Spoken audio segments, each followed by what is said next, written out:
So if you'll look at our cartoon, does this look like Home Sweet Home to anybody besides me?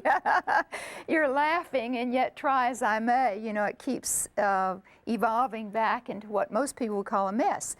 But here's where I want to decode this for you. A person who works with a lot of stuff out may not be a slob at all. It may be that their memory is visual, spatial, kinesthetic, and it's out for a purpose. First, we find things visually. If we put them in a file folder and stick them in a file, goodbye forever. And it's not that we can't remember we filed it, but our brain is divergent. And so if you were going to take the material that you're using today and you think, you know, this is pretty good, I think I'll hang on to it, so I'll slip it in a file folder and make a label. I could put it under T for time management, G for good ideas, T for training, and when I go to look for it, I might think, let's see, what was her name? A for Amagi Cooper, and you'll know this, some of you are laughing. If your brain is dominant right, the pattern is you'll have 4 files for every project, can't find any of them. So you start a 5th, but you put it here, and you say, I'm going to leave it where I can find it. And the pat is the kinesthetic part.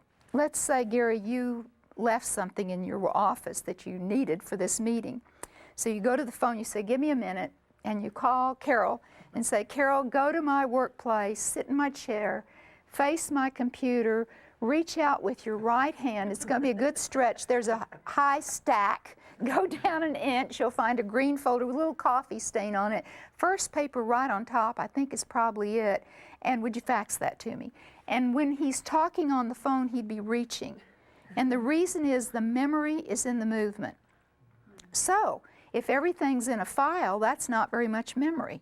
But if you got it here, here, here, here, you expand the memory. If you look back to the cartoon, you can see that there's a lot of space. Now the spatial is another piece. I begin to notice that I would put things by the door that needed to go with me, so I'd have to stumble over it. I mean, it was a reminder, a visual reminder, take it with you. Sometimes the night before I put it in my car, so I couldn't possibly drive to the meeting without it. And then I began to notice that things farther back, usually I had more lead time. But here's another reason we put it out where we can see it. If you are dominant right brain, there are 3 helpful things that happen when things are out where you can see them. The first and most important is you can find it because you see it daily. The second is you remember to do it. If you can't see it, it's just out of sight, out of mind. The third is really important, you incubate. So the reason it's stacked out there, even though it's not due till the end of the month, is so you can remember to think about it. So the day you start, you've done all that deep incubating to get yourself ready. The problem is if you had a wonderful executive assistant, most of us don't with downsizing, we're it. But if you did, who kept everything neat and just looked at your schedule and the day you were supposed to write the article, the stuff was put in front of you, you'd be lost because you hadn't done your homework, so to speak, that mental preparation. I see you nodding your head, so I know I'm speaking your, singing your song, so to speak. Well, something else really wonderful happened in my life about that time, and this was, I guess, 24 years ago. I was teaching graduate school and working a lot with teachers in the Dallas and Richardson and Plano schools in this area who were working with gifted and talented kids. There was this very bright young teacher, Dwayne Trammell, who showed up in a lot of seminars, and one day I got a letter from him saying, I really am finding that the stuff you're teaching us works tremendously well. I'd love to come work with you. And I thought, boy, that sounds great. So I had a research project going at one of the universities and called him up, and we had a lot of fun that summer, and from that grew a partnership. The neat thing was, although we thought we were both very much alike, we couldn't be more different.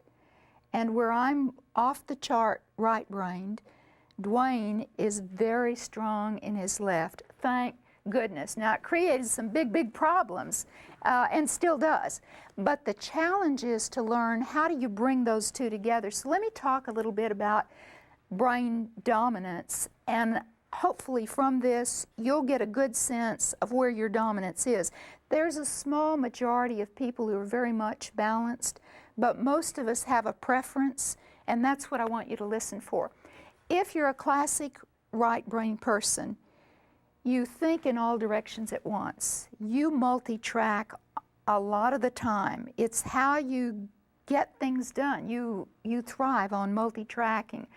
And you may have good intentions about having a clean and orderly workspace, or in the kitchen, you know, I've got a dinner party, I'm gonna keep this clean, but when you work, stuff is out. It's just part of how you think and do things. A left brain cook might wash up as they go along. Right brain, everything in the kitchen is gooey by the time you've got the meal on the table and a few extra things in addition.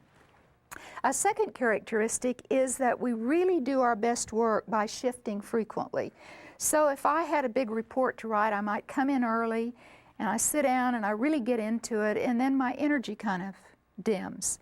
So I get up and I look around and say, oh, that plant needs to be watered, and I'm watering the plant, and I see the cat's outside. I'm going to unlock the door and let the cat in, and maybe I'll do a little flea combing on the cat for a few minutes. I work in a tree house where we got 3 cats that visit.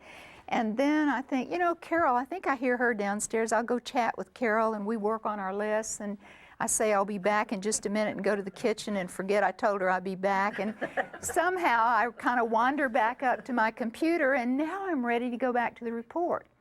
And instead of thinking of that as an undisciplined adult that needs a leash and a collar, I'd suggest you think about it as intuitively investing your energy. For example, if you noticed in my story, I was using one part of my brain to write, and then I get up and begin to use another part of my brain, and another. So it's like resting your brain so you can re-energize, if that makes sense. So some other ones, that right brain people are good at last minute heroic efforts, and in fact, if you're right brain, you've probably discovered that you do your best work at the last minute. So why worry? If I have to stay up till 2 in the morning, it'll be great, so I can just put it off. And another one, when we get bored because we're overwhelmed with tasks, typically I think, wouldn't it be nice to finish up a few, but what I usually do is think up 3 more. Because I get energy by starting. Yeah, I've got some friends.